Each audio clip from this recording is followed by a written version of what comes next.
Warning: this podcast may contain graphic violence, sexual themes, and bad language. If our language offends you, we apologize, but we do not give a fuck. Be mindful of your kids listening.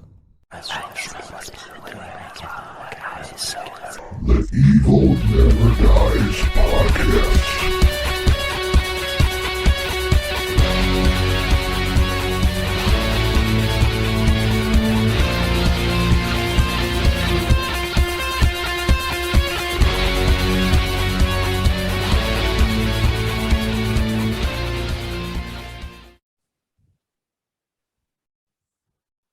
What's up, evil ones?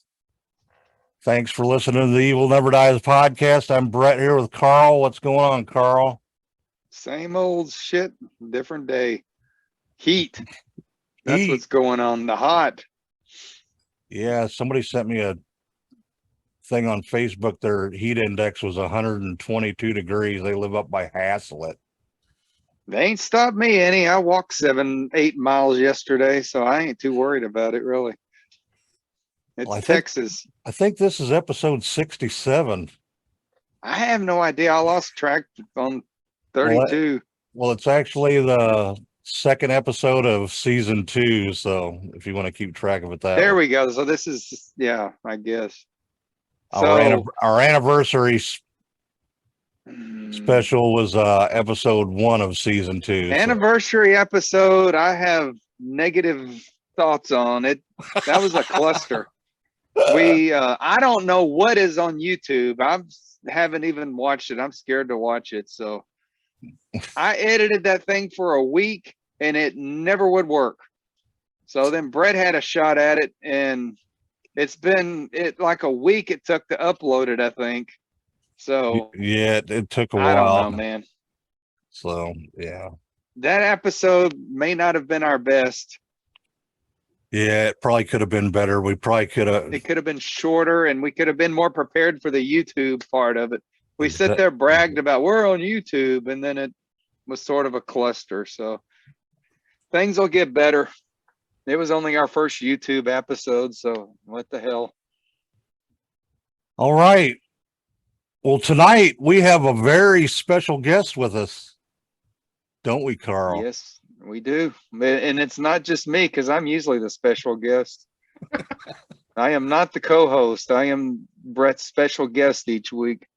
All righty. Well, we have writer, author, pawn actor, grandma. Welcome to the show, Beth Freely. What's up, Beth? Not much, guys. Sorry it took me so long to get over here and get on this show. You're good. You're good. We got plenty of time. So just a year. It's all good. It's all good. Yeah, just a year. Oops.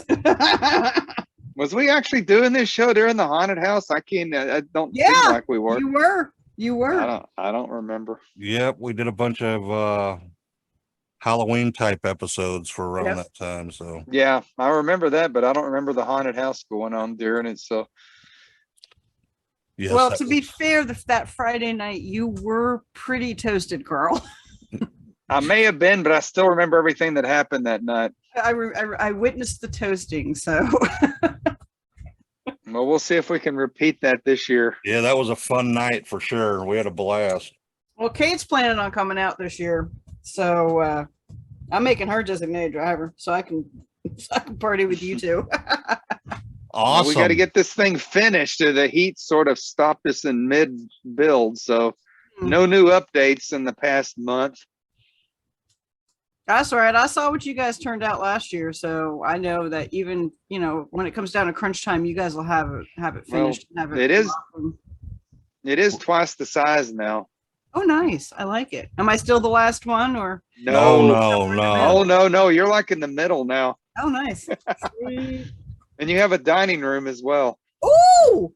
Yeah, you have a kitchen and a dining room. So Mama's moving up in the world. We're still working on getting a stove and fridge for you. So nice. I love it. Otherwise, you'll have a microwave again.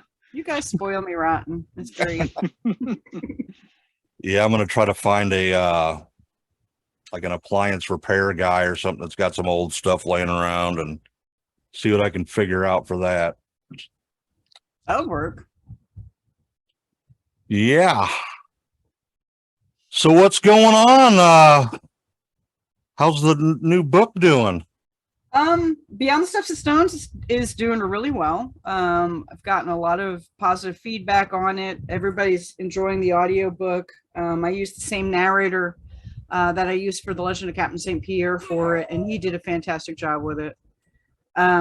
I actually wrote a short story that will be in a charity anthology that's takes place after Beyond the Steps of Stone, and between the first book and the second book. So that's exciting. But yeah, it's doing good. It's doing real good. I got involved with a couple of groups. I was just picked up to be a editor for an up and coming small indie publishing company. Because you're self-published right now, right? I am self-published. I am going to stay self-published. I will probably publish a couple of books with this other publishing company. They're called Butterfly Publishing, because they don't do the usual, once you sign on with us, we have you for life. We get the right of first refusal like traditional publishing companies do. Been there, done that. I made sure they weren't doing something like that before I decided I would work with them. And they're not. They're like, if you just want to publish one book with us, that's fine. We don't care. So they're doing it book by book basis. So they were looking for an editor, and I got to talking with them. They found out, what my credentials were and that I do editing, on my side business. And they're like, yeah, would you be interested in working for us as a contractor? And I'm like, sure. So that's helping build my business and everything. Yeah, for sure. Yeah. So, I'm doing a short story with them as, it's a Christmas anthology that we're doing. I get to kick off the anthology. My story will be the first one. And then what we're going to do from there is we're going to put out a full-length book that goes with the short stories in the anthology afterwards. So there's that. And then I opted to do another anthology. And for those of you who don't know, I'm a romance author, but like my tagline says, romance, but so much more. Because while it's, usually a romance story, there's more to it. Like I have, Legend of Captain St. Pierre is pirate action adventure romance. There's as much, swashbuckling going on in that book as there is romance. Beyond the Steps of Stone is a sci-fi book. It's a sci-fi romance. So like I said, romance is so much more. I'm spreading my wings a little bit with these anthologies, doing short stories, which is actually really good for me. And I opted to do one that I have to have it to them by August 1st. They've already sold 300 copies of it.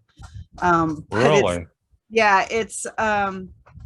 It's called Rough Around the Edges is the anthology, and it's about bikers and their tiny dogs. Bikers and their tiny dogs. Bikers and their tiny dogs. And Well, so that sounds pretty cool. I like bikers and I like tiny dogs. And it's more rom-com than, full-blown romance and steamy romance and everything. It's more of a rom-com style. Oh, okay. And I actually decided to write the story from the point of view of the dog. That's Well, interesting. Yeah, for sure. So it'll I mean, the story starts out, my owner is a dumbass. That is the first line of the story. So why does that not surprise me? It shouldn't surprise you at all. No. Shouldn't surprise either one of you. You guys know me well enough by now. So, but yeah, so that's what I've got going on right now. The next month, I just need to get through August. August is going to be a crazy month because I have to Sounds like it. I have to get both those short stories done, and then I've got a book signing at the end of the month, and I have to break in a new PA. I have a brand new personal assistant of your acquaintance, as a matter of fact. Oh, really? Yeah, Dan. Oh, okay.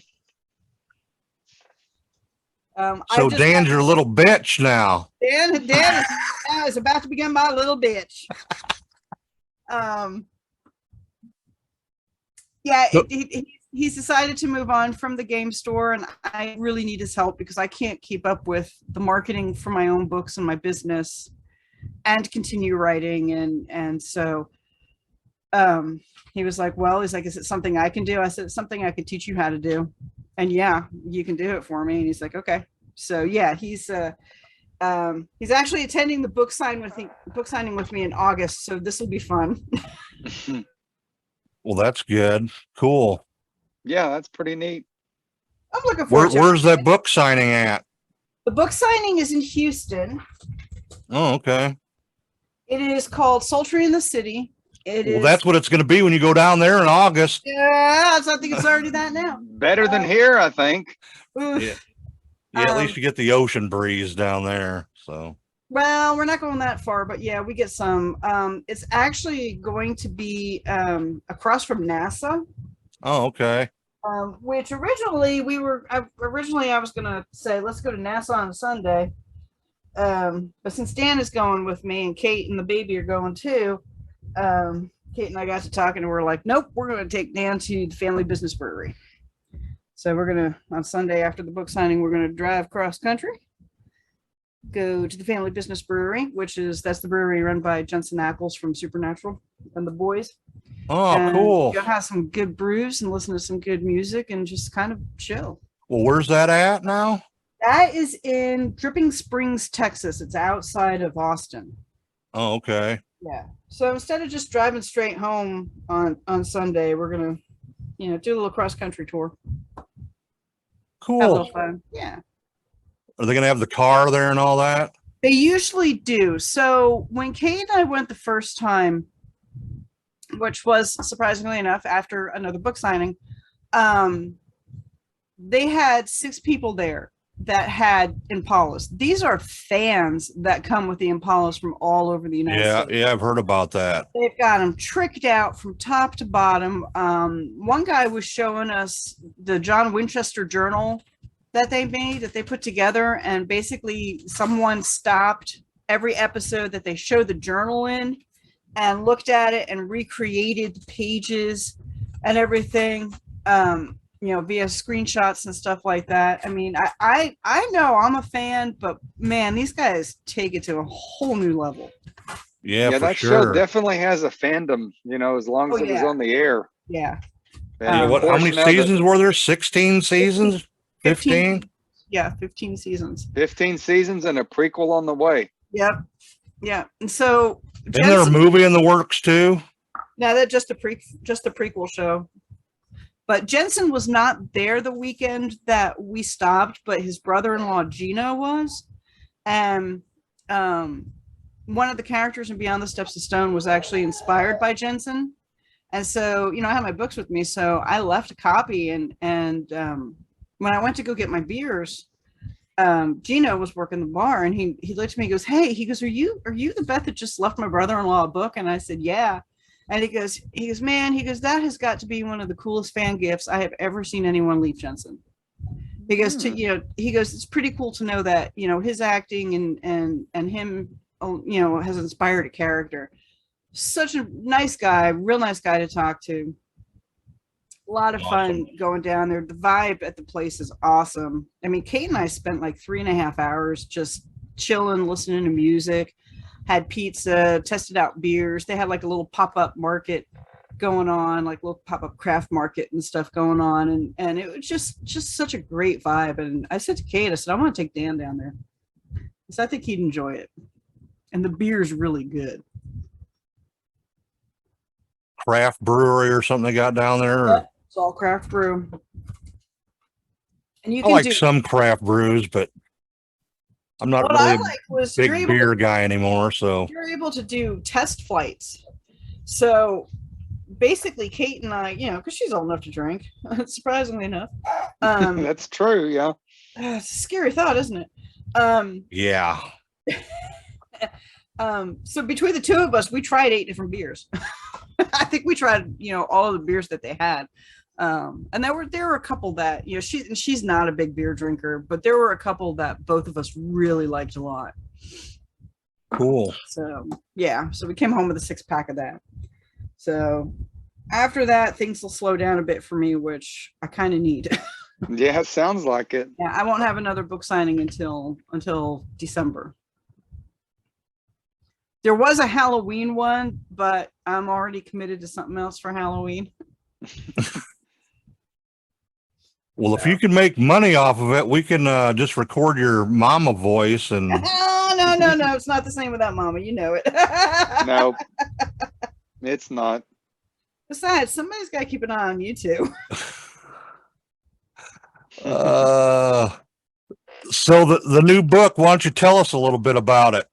So, can people see it? I mean, you're putting this on YouTube, right? We're on YouTube, but we're also on podcast. So if they're watching YouTube, they can see it. If it's on podcast, you'll have to describe. Yeah, I'm gonna get all your info from you, and it'll be in all the show notes everywhere. So okay, so this is Beyond the Steps of Stone. This is my recent novel. This book is, well, let's see, almost 20 years in the making. Wow. Really? Yeah. I started writing this in 2002, 2003. It came out of a suggestion that a friend gave me. She came to me one day with the what if scenario. That's the basis of the book. And it was the what if aliens seeded Earth. You know, and these are like, you know, conspiracy theories we've all grown up with here. And, you know, oh, Earth was seeded by aliens. And as we talked about it, the idea just, you know, the characters just started popping up in my head and they just started coming together. And I went home that night and wrote the prologue in the first chapter. And I went back to work and emailed it to her. And she was like, holy cow. I was like, yeah. Uh-oh. Velociraptor going loose there. Velociraptor. Yeah. Hold on for a second. Hey, you want to come say hi to everybody? Here. Come say hi to everybody. It's not a raptor after all. It's not a raptor. It's a small Hi. Can you say hi? Hey, buddy, what's up? It's Uncle Brett. It's Uncle Bubba and Uncle Carl. You say hi. Yeah. Did he just wake up, or has he just been sitting there? Yeah, he's been sitting here playing behind me. He's got all his toys really? spread out underneath my chair as always. No, don't hit the keyboard. All right. Can you go play so I can go back to talking? You say bye-bye for now? All right. Bye-bye. Bye, My sister keeps Darren. telling me she's going to make him she keeps telling me she's going to make him a Baphomet costume so that he can come out and haunt with us this year. Miss Delphine is all about bringing her small spawn with her. Start him in the life early. Anyway, back to the story. Anyway, she was really shocked, you know, at the fact that I came back to her after 24 hours with a prologue and a first chapter already done. But I went on to write the entire book, and I tried pitching it out to agents back in 2003, 2004. Didn't really get anywhere with it, so I kind of shelved it for a while. And it was one of the few books that it was the only finished manuscript my dad got to read before he passed away in 2006. And he absolutely loved this book. We actually sat down one night and we were up until 3 a.m. laying out what the points on Jericho, who's the main character. He has this elaborate tattoo on his chest, which is a combination of the Southern Cross and Orion. And each point on those two constellations have a meaning. And somewhere in this office, I have the map in my dad's handwriting of what each point means. So I tried, you know, through the years, I tried going back and revisiting the book. And I realized that when I first wrote it, some of the dialogue was very immature. It was not seasoned writing. Even though I've been writing since I was a kid, this was not seasoned writing. I wanted the book to be darker. There were some other elements of the book I wanted to take out. Like there were 2 love stories within the book. It really only needed 1.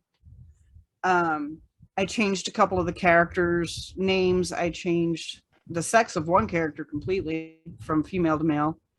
But I never got it to the point where I really wanted it And as I started closing in on 15 years of my dad being gone, I was like, you know what? I'm pulling this book out of mothballs. I'm getting it done once and for all. I already had 3 other books under my belt at this time. I had already decided I was self-publishing. I was not going back to working with a traditional publisher because I refused to give up creative control again. And so I just worked it and worked it and worked it, and it still wasn't coming together. And sometimes I'm a very visual person. When it comes to what my main characters look like. I didn't have the right Jericho, is what the problem was. And I was watching some obscure Michael Fassbender movie. I don't remember which one it was, but the way he said something and moved and the expression on his face, it was like, poof. I was like, oh my God, that's Jericho. That's Jericho right there. And as soon as I had what Jericho looked like in my head, looks like Michael Fassbender, sounds like Michael Fassbender, I was able to put, everything just pulled together, and I was able to get the book out by the end of 2021 in time for the 15th anniversary of my dad's passing. Because this book really is for Dad. I made it darker. I changed a lot of the story. It's a pretty hefty book. It looks pretty long. 493 pages. I trimmed out probably another 50 pages of story that didn't need to be there. Actually added 3 chapters that did need to be there, that was missing, that tied the story back together a lot better. And I've gotten a lot of great responses on this book. So I'm really proud of this one. This one, out of the 4 that I've written, this one is ultimately my favorite, and probably always will be. So when you say it's about aliens seeding the earth, where does it go from there? So, without giving away too much of it, I took the concept of, all of this global warming that we're experiencing now, 122 degree heat index in Texas. And the idea that, Mother Earth is basically, I started the story with Mother Earth basically having a conniption and forcing the governments to put people in cryogenic stasis to save Earth. They're only supposed to be in cryogenic stasis for 500 years. They wind up in cryogenic stasis for 2,000 years. And the group that we focus on, which is led by Colonel Morgan Langtry, an Army, she's the leader of an Army Ranger unit. She goes down to the Belize Valley, to a city called Lamini, where all of those stone temples are in the country of Belize. And there she finds, a thriving culture. Not a modern day culture, more like, what the Indian style culture would have been way back when, but it's a thriving culture. It's a mixed culture because of tourists that got caught down there when all of this happened, and this, that, and the other thing. And they're there trying to determine what happened after they were all in cryogenic stasis. They find the history of the last 2,000 years in the temple walls. And 2 days later, they find an alien spacecraft the size of a city, basically parked on the bluff above the temple.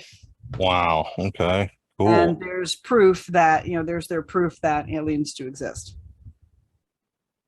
And the Alorvians, who Lord Jericho Dariath is the leader of, his people did at one point come and help out humankind because they look just like us. And of course, there's bad guys. The bad guys are called the Bordock, and I'm not going to spoil what they look like. Read the book to find out.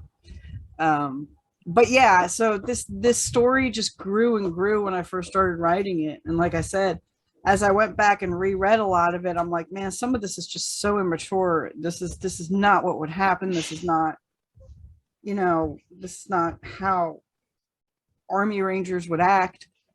So I pulled out a lot of stops and just basically rewrote the entire thing. And I had my niece Catherine Bader read it for me because she was probably one of the only people that I still know, besides my best friend Miriam, who's my co-author on Saint Pierre, who know the book, that knew the book from the original writing, and even she was like, "Yeah, Beth, you did this. This is great."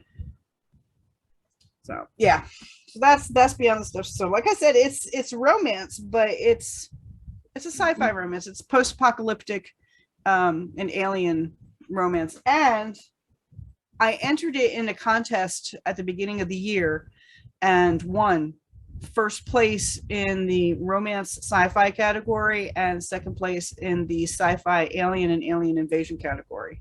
Really? Yeah, this was congratulations. Thank you. Yeah, that's awesome. Yeah, 2002 Book Fest Awards.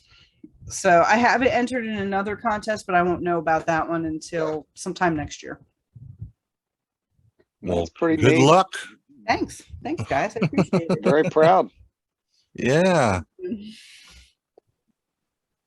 It's weird that I know an actual writer author. Well, actually, I know right? two. Yes. Actually, I know two, but it just blows my mind, So are you ready for the haunt this year? Oh God, yes. Yeah, I'm looking for a new outfit for Mama. Because Mama's outfit's getting a little old. So I'm looking A little for a new, old. Yeah, I'm looking for a new outfit for Mama. What year did you go to Moxley? First start there? 2017. 2017? No, Okay. 2016. 2016? Yeah, Okay. because Kate was first day of school. Kate comes home and asks me, "Hey, Mom, would you mind if I go work at a haunted house?" Because Sarah Cunningham was in a class with her and mentioned it to her. Oh, yeah. And so she went and worked it. And then when she came home that night, she was like, "You need to come with me. You need to come check this out. They need actors." And that was so like the second night I came out and worked it. And, by the second night that I was there, Mama was born. Yes, because we've been trying to replace Nick, who worked the kitchen. Yeah. And we could never find anybody. Nope. Nobody could So do you it. came along. Yeah. And that was before they opened up the circus side. Yeah. The clown Yeah. side. Big So Top Terror. we still had the clowns over there running the chainsaws, and that was where, "Bring me some meat, boys, Mama's hungry" came from. Exactly. I remember that. Because I was still up front and the I remember Richard come flying into the kitchen like 10 minutes later, like, "That's awesome." And I'm like, "Okay, I'll just keep rolling with it." yeah. Definitely good times. Yep. So was that your first ever haunting actor experience? No, actually, believe it or not, it wasn't. I had forgotten about this until a couple of years ago. Senior year of high school, I had a friend ask me to help him do a high school haunted house. And I remember spooking kids at that. I remember where it was like a one night thing. And I was working a dark tunnel where I just, was jump out scared the little kids. So Well, you sure fit into that Mama character for sure. Definitely did. Mama. Mama's a Huh? little crazy. Mama's a little crazy. Somebody, who was it? One of the kids or something. We were walking around. I was showing them, the new stuff, and they said, "Is that Mama gonna be in here again?" I'm like, "Yeah," and they's like, "Oh crap." They said, "She scared me." I forget which kid it was. I've had, it's one of the nieces, I think. You're doing something right. That's funny. You're doing something right when they go, "Oh crap." Yeah, exactly. Oh. So I'm surprised I haven't put her in a book yet. I've always wanted to write the whole Count Karabi story out, but I'll probably never have time for that. I thought you said you had some of it written out already. I do. I can tell you the story, but I don't have it actually written on paper or anything. You need to do that, girl. Well, we used to do an old role playing game in the 80s. Me and some of my friends, based upon kind of a live action role play with some characters, and I always said I was going to turn that into a novel and get rich, but I never did. And I wish I had of, because I think it would have been a pretty big hit, especially back, years ago. But I just don't have a lot of writing skill like I used to when I was younger. Well, that's what editors are for, Carl. Yeah, well, I don't even know if I can get it to the editor at this stage. I have trouble posting on Facebook, much less writing any kind Let of alone writing. account. Yeah, Yeah, that's why I've got a personal assistant now. yeah, you need one. Pulling everything out. I have my own. Patrick's my personal assistant. There you go. Oh, yeah. He called me again this morning at like 5. Oh, did he? Yeah, and then I tried calling him back. He wouldn't answer. So He said his phone's messed up. Said it overheated. Yeah, I wouldn't know why. Exactly. yeah, when you don't have a place to cool down, that's hard to keep your phone cooled off for sure. Yeah. Yeah. Did you get to I meet just- Patrick? Yeah, I met him last year. I got to meet him. Okay. Last year. Yeah. Well, He's one a of good these guy. days it'll cool down and we'll actually get stuff finished back there. But you'll be surprised because we about doubled it in size. Well, let me know. I mean, once I get past this book signing in August, if you guys still have stuff to do, let me know. I'm more than willing to come out and give you guys a hand. That's know that. awesome. Yeah. Yeah. We're For probably going to sure. start kicking it in more in September because we got the main construction done. We just got to finish up some things and do a couple walls, and then we'll start doing little not really decorating, but just fine tuning is what I would call Yeah, it. tweaking, Yeah. tweaking it. Tweaking, adding some doors, and then And going from there. getting the rest of the props built, and Yeah, we got to build a Frankenstein. I You We guys got got the mask. Do you guys have There- a living room? Oh, I love Frankie. Oh, No living room. Actually, we got the whole thing themed out, and the nice. kitchen sort of, we had to fit into the theme, but that's why we added a dining room. Oh, cool. so we might have an actor in there. We might not. We might just have something. Yeah, everybody's already backing out, and it's just now July, so it may just be the Well- same old crew again. Kate, like I said, Kate's interested in, she's like, I'll go do the haunt with Brett and Carl. And she still has her Delphine dress and everything. She's so, I think she's in with us this year for sure. Well, we're definitely doing the whole museum theme. We're gonna have the whole front of it, sort of the museum, and then we're gonna do like a gypsy fortune teller area, and then we'll have the sewer where Pennywise will be, and then Brett's Nice. toxic room, and then we're gonna have a swamp into the cemetery, and then be sort of the same week last year, kind of the Right, kid yeah. doll room, and then We're gonna have Sort a of a- crocagator in the swamp. if I order it, if I can order him. Then we'll have Frankenstein and the Wolfman actually right before your area, and we're going to try to build a door where they go into the kitchen. Oh, And then no. after the kitchen and dining room, it all goes And then down from there. the kitchen, that's what we're trying to. I really just need doors because that's what we're going to use it for. We're not going to make a whole fridge Yeah, we want to to put walk like through. We're just a gonna make refrigerator doors door they enter. Yeah, there you go. Like a meat locker. Yeah, Yeah. Going into the dining room.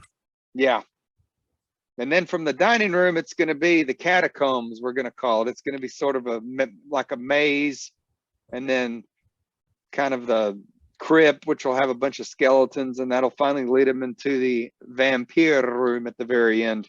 Oh my god, I can't wait. I can't And wait. the pumpkin patch is going to be at the very end. It's actually not going to be a part of the haunt. It's going to be more kind of just a walking area, so people can come in and take pictures if they want, or just kind of hang out there. It's going to be kind of a cool little area there. I like it. Yeah, that's a good idea. It was too it was way too compact and just in a bad spot last year. So Yeah. we've got it all planned out, and Just depends on who shows up, and we'll figure it out from there as far as the actors. Well, I'll be there, so you're good on that one. We're gonna have a museum curator this year, so the count won't have to worry about trying to do everything. I'm gonna try to stay at the back and actually scare some people this time. Who are you talking into being the curator? A friend of ours, Jerry. Nice. He's very artistic and kind of he actually lived in Los Angeles for a number of years, so he's kind of got that whole LA vibe going. Oh, there you go. Yeah, he'll be perfect. And he sort of has the hippie vibe, so I think it'll be a good little fit. Yep. He said I have to give him a script, so You probably met him last year. She Probably. met Jerry last year. yeah. I think I did. Yeah. I think he was wearing a beret. Yeah, Yes, I think so. yes. Yeah, yes, he's gonna have him a wolf cane and a top hat, and I just have He to. brought me out. He brought me a drink out last year. There you 'Cause go. He walked through and he's like, "Do you need something to drink?" And I said, "I would love something to drink." He said, "I'll be right back." So, Yeah. So all of the museum props, we're gonna try to get him a script so we can kind of describe them, because it was a cluster last year. The count trying to get people in the door, trying to run the museum room, and then it was I gotta get a little bit more. Moving. But hey, we pulled it off. Okay, We did pull it off. We did pull it off, and definitely should have a lot more attendance this year. Oh, yeah. Yeah, we're going to promote it a little bit more this year for sure. Well, we didn't actually promote it last year. We didn't promote it last year really at all. We put the sign in the front yard and that was it. And we built it in like 3 weekends. So we started on this thing like in March. Mhm. So, but we ran out of supplies, so we sort of had to stop building because we didn't have anything to build with. And by the time we got all of our supplies, the heat came in. And wood was too damn much to buy, so. Yeah, it's actually gone down now a little bit. So. Little bit.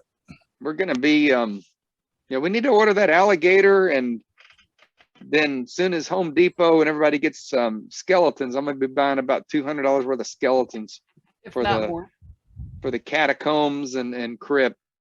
I might have some that some headstones and some skeletons too that we can use that I can bring out. That'd be great. But they're I didn't put them out last year. I did. And if you got any pumpkins too, that would be great too. We got to add a little bit to the pumpkin patch probably. I've been looking. I got this pumpkin. Looking around and. What's up, buddy? You got in your mouth. Ugh, really gross. He sure is a happy boy. Yeah. He is.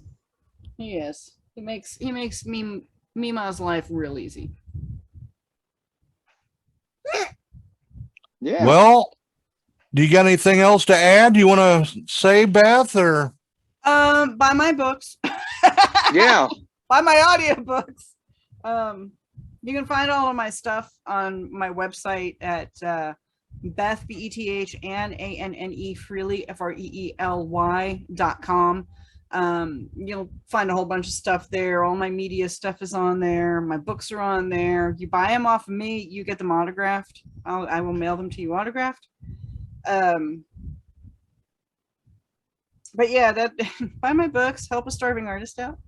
There you go. There you go. I also have a Patreon, which I haven't really done anything with because I don't have any subscribers. But if I've got levels starting at $5 if you want to support a writer, and you get some, you get first look at different things that I'm working on, different story snippets,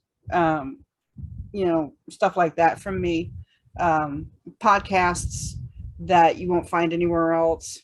So if you're looking to support a starving artist, hit up my Patreon. That would be great too.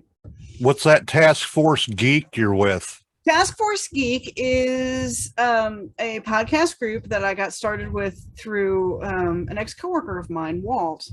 And we talk about everything geeky under the sun, from movies to music to comics to games to art, books. We have, a lot of times we have guests on the show to talk about what they're working on, kind of comics they're working on, stuff like that. You guys would probably actually be cool guests on the show to talk about the evil ones, and y'all's love for horror stuff. But We could do that for sure. Yeah, I'll talk with Dirk about getting you guys on. Yeah, we guessed on couple shows now, I think, haven't we, Brett? Yep. But we're doing a podcast called Spoiler Alert, which is usually on Sundays, talking about, basically breaking down and spoiling like the most recent Disney or Marvel TV show. We just finished doing 6 episodes on Obi-Wan Kenobi. And sometimes those are the ones we go on a tangent on sometimes. Oh, I can imagine. Oh yeah. And then Dirk and I are going to start doing a podcast for writers and other creatives through my business, The Muses Funhouse, talking about, writing tips and tricks. I started it with Task Force Geek. I called it the Book Crew. We're kind of gonna revamp it and update it a little bit and start that. Start building up a YouTube channel of author tips and tricks. So the Task Force Geek, it's only on YouTube right now. It's not an actual audio podcast. It's not an audio podcast. It's all YouTube video podcast right now. Okay. We show a lot of visuals and stuff. Like we have one segment on the show where we show off, things that we've read, comic books that we've gotten in, that we've read. I'm always showing off the different pops, because I collect pops. I'm always like, hey, and I got this week, kind of thing. So yeah, but we're a mostly video podcast right now. We're trying to do both worlds. We're going to see how that works out. Yeah. We're going to see how it works out. You're going to be our second video, so. Yep. Oh, there you go. See, our first video's not so great, so hopefully this one works out better. Stop. And we got another one I got to edit out too, so. Yeah, we'll have so we're moving. 1 year moving on. I can't believe you guys have been doing this a year already. Yeah, I know, it flew by, didn't it? Yeah, it has, which I think Crazy. is great. Gives me something to do. I love the combination of talking about the horror stuff and talking about the movies as well as talking about the metal albums. Yep, that's our gig. We do throw haunting in there quite a bit when we do our free-for-alls. Yep. Because it obviously goes right along with the horror movies. Oh yeah, always. But yeah, season 2 we're gonna try to get a little bit more organized, because people laugh at us because we'll say, well, this week we're gonna cover Friday the 13th part 6. Yeah. Well, but we never covered 1, 2, 3, 4, or 5. We just jump right into 6. So yeah, we're reformatting here for season 2 just a little bit, starting next week. Yeah, well, if you guys decide to do, episodes on, House of a Thousand Corpses, Double Rejects, and 3 from Hell, let me know, because I want in on those. That might be coming soon. I want in on those. Otis is my jam. Yeah. Is my jam. All right. Well, I got 2 questions to ask you before you go. All right. I do this with all of our guests. Okay, so number 1. Number 1, what's your favorite horror movie of all time? House of a Thousand Corpses. Oh, okay. Wow. Okay. Good choice. And who is your favorite metal band of all time? Yeah. Hands down, Judas Priest. Right on. Judas Priest, hands down. All righty. There's other ones out there that I love, but I was looking at different writing playlists, and I'm starting to notice that there's more and more Judas Priest popping up in those than anything else. So yeah. Cool. Definitely, metal gods there. I have been a Judas Priest fan since Screaming with Vengeance came out. From the day that I heard You've Got Another Thing Coming, that was it. I couldn't get enough. I know a lot of people rag on their newer stuff. Their newer stuff is just as good as the old stuff. And I was actually a fan of the Ripper Owens era, even. yeah, I mean, I even like Ripper's stuff, surprisingly enough. I am old school Rob Halford fan, but is what it is. Ripper did a good job with what he was given. Richie Faulkner, their new guitar player, he handles himself well too now. Oh yeah, he does. He does. He is really good. They are still on my bucket list to go see. I don't care if I go see him. I think you got a Judas Priest fan down there. Dude, you guys have got to see him when I'm jamming. All right. He will sit on the floor and I'll see him playing and he's just doing this. And it doesn't matter. There's certain things that, I'll listen to. Like I was old school jamming to some Don't Laugh Nelson the other day because I was just looking. Nelson, oh my gosh. I was looking for something upbeat. He didn't like it. Oh my God. I don't blame him. Holy shit. I do not blame him. I was like, all right, dude, fine. I go and I throw Iron Maiden on, and this kid's just like quiets down, just jamming. Of course, I'm listening to the Trooper of all things, and he's just head bobbing as he's playing with his trucks and stuff. And I'm like, okay, yep, you definitely are my grandkid. You were a little metalhead. Yeah. That's no awesome. love to Nelson from over here. Yeah. 2 thumbs down to them 2 weirdos. Oh. All right, Beth. Well, thanks for my life, Carl. Okay, forgive me. I am allowed a mistake or 2.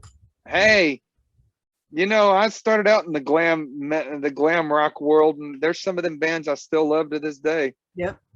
Kip Winger is actually one of my favorite people. Love Kip Winger. Oh my God, he is. Yeah. So it's not all of those type bands. Nelson just kind of fell in the cutesy category. They put out those first 2 albums, and then they just kind of fell off the face of the earth. They did. I was surprised at how many albums they actually had out, and I've listened to them, but they're not as good as those first 2. Those first 2 are just some real good upbeat, pop. And it's just every once in a while I get in that mood. Definitely, yeah. Yeah. Most of the time, though, you guys know me. I'm jamming a metal. So you guys see Judas Priest tickets come around. They're just here. They're coming back, but they're going to play at the damn Bomb Factory again. Oh no! That's all right. I'd go to the Bomb Factory. I wouldn't. All right, one more thing before we go, Beth. What you got? You got to do the mama. Bring me some meat, boys! Mama's hungry! All right. That's awesome. Yeah. All right, Beth. Well, thanks for coming on, hon. We love you.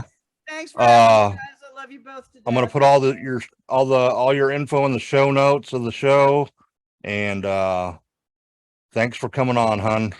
Definitely. And hopefully we'll get you back soon. Yes. All right, everybody. Well, that's it for tonight. Thanks for listening, and stay evil, everybody.